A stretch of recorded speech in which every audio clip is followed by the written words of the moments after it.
સંતોએ ચિંતા કરવાની જરૂર કારણ કે જગતનું પાલન કરે એના જન્મ આપણે બધા એ જાણે કરતા કેમ જો અમે તો કલ્પના પણ નહીં કરી કે આજે જોતા પાનેરા ગામથી આવે પણ એક સદગુરુ કે ભગવાન કોને કાંતિ કામ પહેરી કરીને કોનું પેટ કરે અને કોને પ્રેરણા આપે અને આવું કરીને પણ પરમ કલ્યાણ કરનારા એવા શ્રી હરિનાથ જ્યારે થાય તો દુનિયાની અંદર આપણે કોઈ ભય એ ચિંતા કરવાની આટલી પણ જરૂર નથી કારણ કે આ સુધીમાં સંતોએ નામ સ્મરણ પર ખૂબ ભાર આપ્યો જે સંતો મહત્વએ પ્રાપ્ત કર્યું છે પ્રભુના નામ સ્મરણથી પ્રાપ્ત કર્યું અને બીજી બધી વસ્તુઓમાં યજ્ઞો કરાવવામાં બીજું કરાવવામાં તો શુભ ચર્ચાઓ કરવા પડે પણ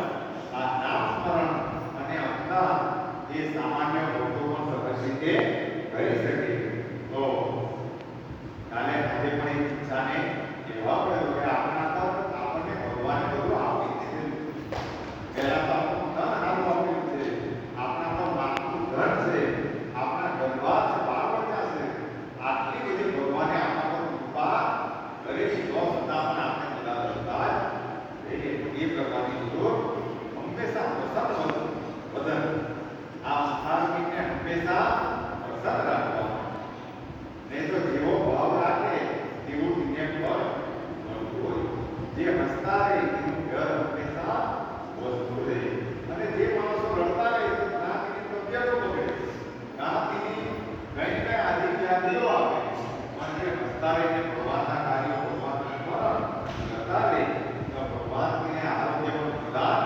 કરતા હોય તો આજે જે કિસ્સાને અમારે પાર્ટી રેલાના કહેવા પડ્યો કે આપણું દુઃખનું કારણ છે કે આપણે આવું બધું વિચારી નાખીએ દાદા તો એક ભાઈ એ વિદેશમાં ગયો બધા ધ્યાનથી સાંભળજો એ વિદેશની અંદર ગયો અને કમાઈને આવતો હતો પણ જેવો એ ઘર નજીક આવ્યો એટલે ઘરે ઉછળ પાછળ નીકળી ગયું ઘેરે એમનું ઘેર સળગી ગયું આગ લાગી ગઈ અને સંજોગ કેવા ઉભા થયા કે જ્યારે આવ્યો ત્યારે જ આગ લાગી અને એ આગને જોઈને બધાના દીકરાઓ ઘરથી માલ સામાન બહાર કાઢતા હતા પણ એ જોઈને રડવા લાગ્યો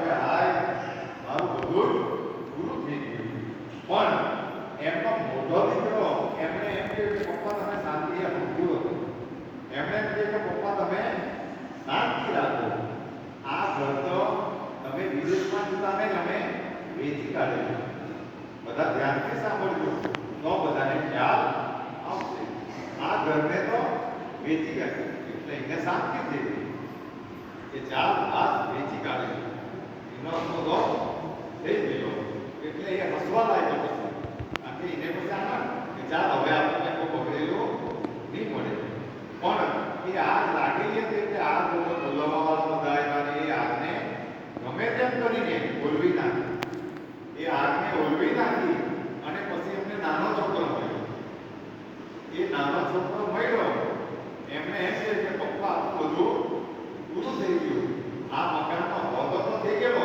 પણ હવે પૈસા લેવાના બાકી છે જો જ્યારે હોદો થઈ ગયો વાત કરી ત્યારે ખુશ થયો પણ પછી જરાક વાર પાછી વાત મળી કે પૈસા લેવાના બાકી છે એટલે પાછો રડવા લાગ્યો એ કે હા યાર હવે તો પાછા પણ એમનો મોટો છોકરો હતો એ બહુ શ્રદ્ધાળુ હતો એમણે એમ કહે કે જો પપ્પા મેં તમને પહેલા સારી વાત કહી તો મને શાંતિ થઈ ગઈ આને પાસે નબળી વાત કહી તો પાછી શાંતિ પાછી તમને તકલીફ થઈ અને પાછો મેં તમે કહેતો છે કે ભલે હોદો થઈ ગયો ને પૈસા લેવાના બાકી છે પણ પેલો ભાઈ બહુ સારો છે એનો ફોન આવ્યો કે ભલે એ સર્ટિફિકેટ મેં ખરીદી લીધું એટલે એના પૈસા તમને આ જે ઘટના છે એવું જ આપણું જીવનમાં ચાલ્યા કરે જરાક કંઈ ખુશી આવે એટલે આપણે બધા બહુ ખુશ થઈએ ને જરાક દુઃખ આવે એટલે આ ભાઈની જેમ પડી માંગે અને પાછા ખુશ થઈ. આવી રીતે જ આપણું માત્ર તમારું જીવન નીકળતું જાય. જો આ દુનિયાની અંદર જે આપણને મળવાનું છે એ મળીને જ રહેવાનું છે. એ ચાહે ભડકી જાય, કોઈને લે ના હે, ચાહે તો જે થવાનું હોય તે થાય.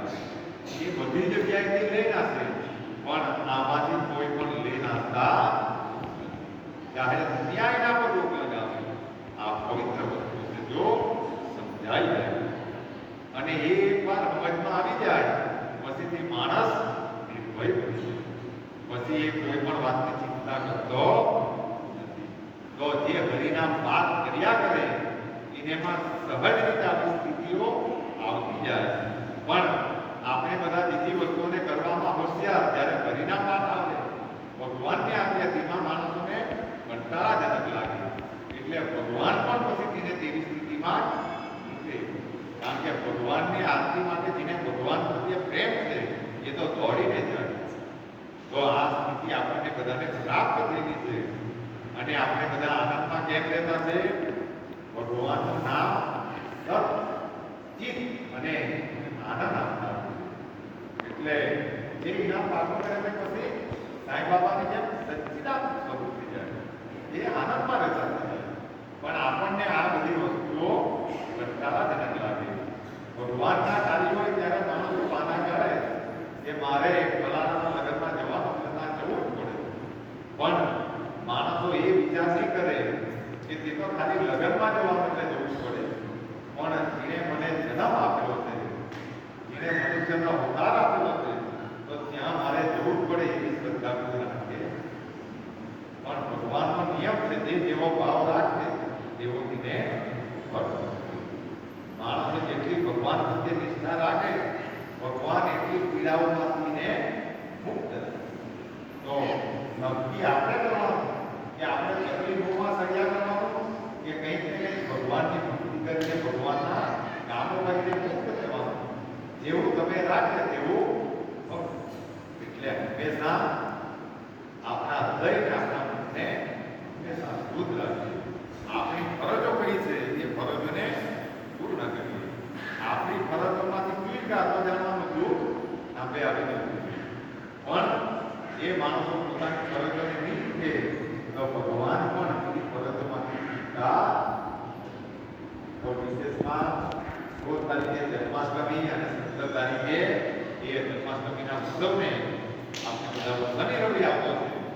તો બધાને ભાવભીનું આમંત્રણ અને 2 વખત એ 1000 વિષ્ણુ સહસ્ત્રના પાઠ એ કૃષ્ણ જન્મોત્સવમાં ત્યાં કરવાના છે. જો જન્માષ્ટમી બધા ઘરે બેસાડે તેમાં કદાચ કોઈ એમ વિચાર કરે કે અમારે તો પેટી વગાડવા આવવાની પડે, ઢોલક વગાડવા આવવાની એટલે ભજન નહીં કરવાના. માણસો જન્માષ્ટમી બેસાડેલી ને 2 જણા પણ આ પાઠ કર્યા કરે તો પણ જન્માષ્ટમી કરતા પણ ભજન કરતા પણ વિશેષ એનું મહત્વ છે. ભગવાનના નામનું મહત્વ છે. એટલે કોઈએ પણ એવી માનસિકતા નહીં ધરાવવાની કે જન્માષ્ટમી ભજનો કરીને જ બેસાડી શકે. તમે હરિનામ પાઠ અખાને જ આવો રાખો તો પણ એ કરી શકે. તો એ પાઠો રાખેલા છે. અને બીજું વિશેષમાં આવતા ગુરુવારે સાંજે બધાએ ત્યાં મહામંત્રા કુંભેશ્વર મહાદેવ વાંચીમાં વિષ્ણુ સહસ્ત્રના પાઠ સારાથી 5મા રાખેલા છે. અને 5 વાગે મહાપ્રસાદ છે. આપણા સાંજમાં પણ ત્યાં બનાવેલા છે. ભક્તોને ખબર નહીં પડી ગઈ તો 100 માણસનો અલગ પણ બનાવેલો છે. તો ત્યાં પણ મહાદેવજીના મંદિરમાં જગ્યા મોટી છે જેના પર સમય હોય તે આવતા ગુરુવારે બપોર પછી ત્યાં પાઠ કરવા આવજો. કારણ કે શ્રીજીનું સાનિધ્ય છે અને ત્યાં પરિવારના પાઠ થાય તો વિશેષ ભાવો રહે. અને ત્યાંથી પછી સીધા અહીંયા આવવાના છે. આવતીકાલે આપણી ટીમે આંબળી ગામે જવાનું છે. ત્યાં 5 વાગે ત્યાં પહોંચવાનું છે. પણ એ ભક્તો પણ ત્યાં વિષ્ણુ સહસ્ત્રના પાઠ ચાલુ કરવાના છે. પણ એ લોકોની એક ભાવના હતી કે પિંપલાઈથી ચાલુ થઈ ગયું છે, આ તો પિંપલાઈના ભક્તો આવશે તો આપણે બધા જે હું કલાક 108 કરીને પાછા તો ત્યાં પણ આમંત્રણ છે. બીજું વિશેષમાં કે આ ભાઈઓ સવારથી ઉઠીને આ બધા ભક્તો માટે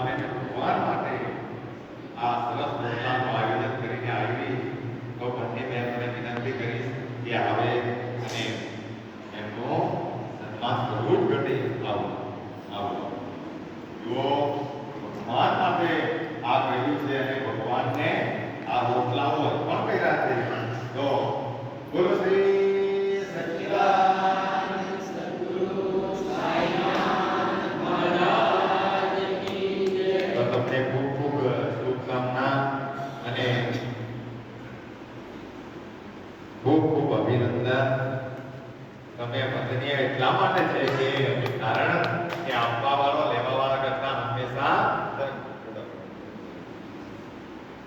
આપવાવાળાનો હાથ હંમેશા ઉપર રહે. જો સાંઈ બાબા ઘરે ઘરે ભિક્ષા માંગતા, ભૂકા માંગતા, સાંઈ બાબાને આવી કોઈ જરૂર નહીં હતી, પણ મારા ભક્તોનો હાથ મારા કરતા પણ ઊંચો રહે એના માટે એ ફકીર ઘરે ઘરે ઘરે ઘરે ભિક્ષા માંગતો. અને આજે તમે રોટલા અર્પણ કર્યા છે, તમારું જન્મોજન્મ સુધી તમારે રોટલા કરવાની જરૂર કે આ અર્પણ કર્યા છે. એમ તો અમે તો યોગેશભાઈને કહ્યું આજે પણ બાબાની ઈચ્છા, કારણ કે આજે હજુ પણ એને કોઈને પ્રેરણા આપી નથી, તો એ પણ લઈને આવશે.